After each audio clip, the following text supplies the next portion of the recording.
Greetings, everyone. It is a pretty humid morning here in Southeast Georgia. It was raining pretty good last night. It was more the wind and the lightning that was just crazy. I mean, it looked like fireworks outside of our bedroom window last night. It was a lot, but it has finally calmed down. I can see the blue skies and the white clouds. I can feel the humidity in the air, so it's going to be a good one. Yeah, let's just jump straight into the news this moment. So it never made a mid-course correction needed to get the probe into lunar orbit. One of the problems seemed to be the spacecraft's solar panels weren't pointing toward the sun, so its batteries weren't charging. Mission managers had hoped the craft might drift into a favorable orientation for charging, so they kept listening for a signal, but none arrived. Scientists are reasonably certain there's water on the moon, they're just not sure what form it's in. Ice, frost, or water molecules bound rocks. The technology developed for Lunar Trailblazer will be used on future missions designed to resolve them. For NPR News, I'm Joe Topman. And for the Quorum, NPR News from Washington. Support for NPR comes from NPR stations. Other contributors include the estate of Joan D. Kroc, whose bequest serves as an enduring investment in the future of public radio.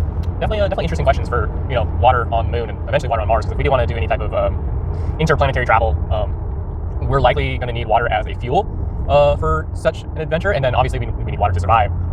There are water recycling plants that exist, but they are extremely energy hungry systems, very energy intensive processes that if you're on the moon or you're in space or you're on Mars, you gotta really have to have what you need to get going. I mean, on the moon, it's tidally locked with Earth, so 14 days straight you have sun facing at you, so not too much of an issue when it comes to solar panels.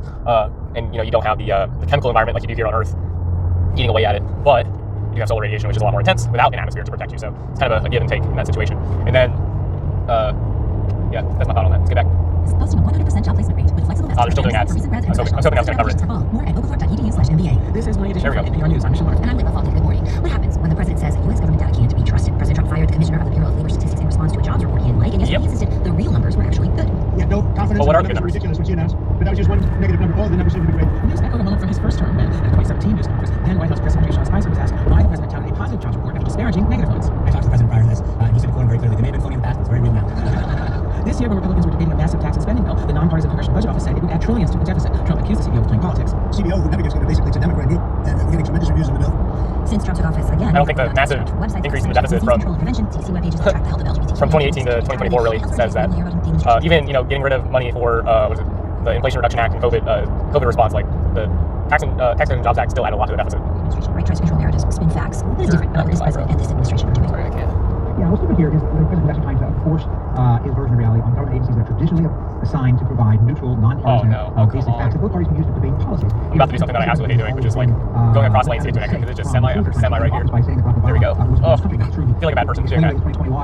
Lock up with semis. Now he's trying to say to agencies in the government in the second term that if they don't toe the line, they're in effect risking their job. We've seen that with intelligence analysis. He didn't like that, and his people went after the analysts and tried to pressure them into changing their assessment. We've seen that, as you said, scrubbing a government website. We even saw that at Smithsonian last week, where it turned out they had. What the hell just happened with they took the audio? out of the exhibit on of course he was twice. So he's trying to force his version of reality on government agencies that are supposed to be partisan. Now, you just listed this laundry list of data that's either being questioned or removed entirely, and you recently wrote that these tactics are right out of an authoritarian playbook. Yeah. Why do you say that, and what do scholars you spoke to? It looks like something out of Chile or Hungary, Russia. Well, dude, I reported for 4 years from Moscow. I'm talking about Chile of the 80s. Power, and there's a long history of this in places Not like much Russia, China, other places where they use data to make arguments that nobody trusts, that because they are perceived to be data that's just simply falsified or massaged or whatever, data that can't be trusted. We get this all the time now when China says what's economic growth, that nobody really completely knows whether they trust that or not, because it's the government that is willing, we have seen, to play fast and loose with. Yeah, but if you look at the infrastructure of China, which a lot of younger people are now doing, especially with the whole TikTok situation, people are a lot more open, or they're able to see what's actually happening in China, how life is over in China. And then, when TikTok was going to go away, there was that Red Note or something, I forget the name of the app, and people were on that, and they're like, oh my god, China's absolutely amazing. They have better buildings than us, they have better trains than us, they have better cars than us. So the old line of China is lying about their numbers feels weaker and weaker every day as more and more people in the West, and especially young people here in America, are actually able to see what's happening in China. Oh, it absolutely has. People understand the message here. They don't even need the White House to tell them at this point to do this or that with websites or with the information they have, because they know the consequences there. They've seen what's happened to the Bureau of Labor Statistics, and they recognize that they themselves are at risk if they offend the White House. Peter Baker is chief White House correspondent for The New York Times. Thank you for your time and your insights. Thank you. It was good talking to you.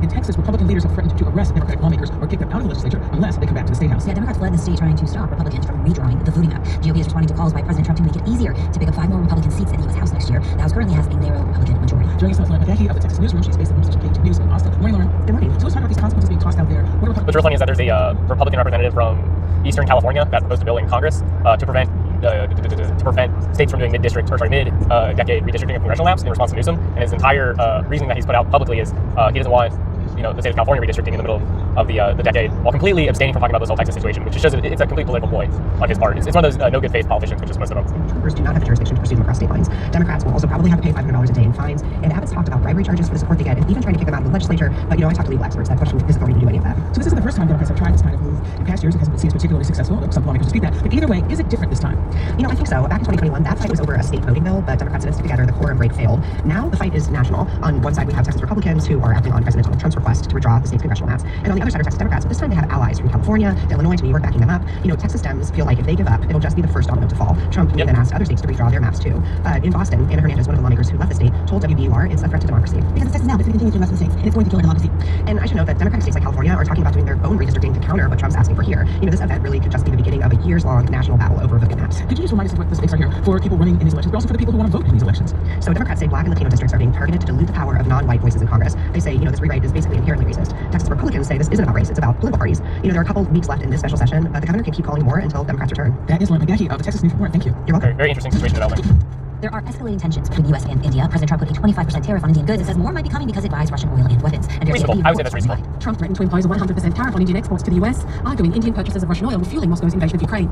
It should still go through Congress to impose tariffs that are as a punishment. It's just effectively economic sanctions, which should go through Congress because Congress is the one who determines revenue and spending. The spokesman noted that America was also purchasing goods from Russia, like fertilizers and uranium.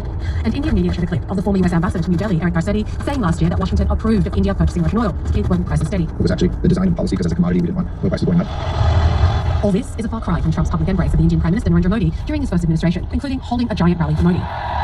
Modi repaid that by hosting Trump at a massive rally in India. Namaste. Namaste. These tensions now highlight a broader crisis for India, which prides itself on its independent foreign policy. It's long balanced its old relationship with Russia with a close relationship with Washington. Milan Vaishnav is director of the South Asia program at the Carnegie Endowment for International Peace. He says that won't fly under Trump. Now we have a U.S. president in office who sees everything as zero sum. So if India is doing energy deals with Russia, it means that they're not doing deals with the United States. Vaishnav says Trump may be upset at Modi because he has not publicly thanked him for brokering a ceasefire after 6 days of fighting in May between India and Pakistan to nuclear arms. It doesn't seem like a very unreasonable thing with him. Until unless there's a public endorsement of Trump's role, it's going to be very hard to get past the stage. Vaishnav says what Trump may really want from India is a thank you. D&D, NPR News. Bye. Ending with Outcast on that. Interesting. So we're gonna leave it there for the day. Excuse me, sorry. Messing with my AC. I can't get it either. The right temp either. It's too warm, but my front window is clear, or it's too cold and my windshield just starts to fog up a little bit. Very annoying. Very, very annoying. Especially how humid it is here. But that's kind of a funny way to end that reporting. But it's probably not wrong. I'm not saying it's the only reason. There's more, strategy to it. And then just I feel bad while say thank you. But this guy is kind of one of those people who he's just very narcissistic. He just cares about himself and he cares about his image. He's a TV man. He spent decades crafting his public image on TV, whether it was through interviews with the news back in the 80s and 90s, when he held his own show on The Apprentice, or really even before he got into TV. He put a lot out in news articles and radio stations back in the 70s and 80s to craft his own public image. He's an image guy. But man, I think that tariffing and sanctioning countries that explicitly deal with Russia is not a bad thing, especially if they are supposed allies. And the only way you're going to break Russia is by loosening their ties with China, which unfortunately our current administration and the current status quo of the administrations, going back what feels like a century at this point, since the 1950s, is to be anti-China. So it's one of those situations where I feel like the American state and the corporate bot politicians who are supposed to lead us will bend over backwards to try and screw over China and do everything they can to start, or set the seeds of war with China, rather than, do something peaceful and stop a belligerent country in Europe. So it's just one of those things. But we'll leave it there for the day. Tomorrow, I probably won't be making a video because I got to get to work very early. We have an outage, so we're going to be stopping the main chemical line and doing a lot of maintenance. It's like a day's worth of maintenance. It's not like a month-long outage or anything. But I'll be getting to work extremely early before the sun even shines, so you wouldn't even be able to see me. So if I do make a video, it's going to be in the afternoon as I'm driving home, and hopefully I even have the brain power to talk. So yeah, we'll see if that even happens. But anyways, y'all have a good Tuesday and probably a good Wednesday as well. And y'all will see me by the latest Thursday.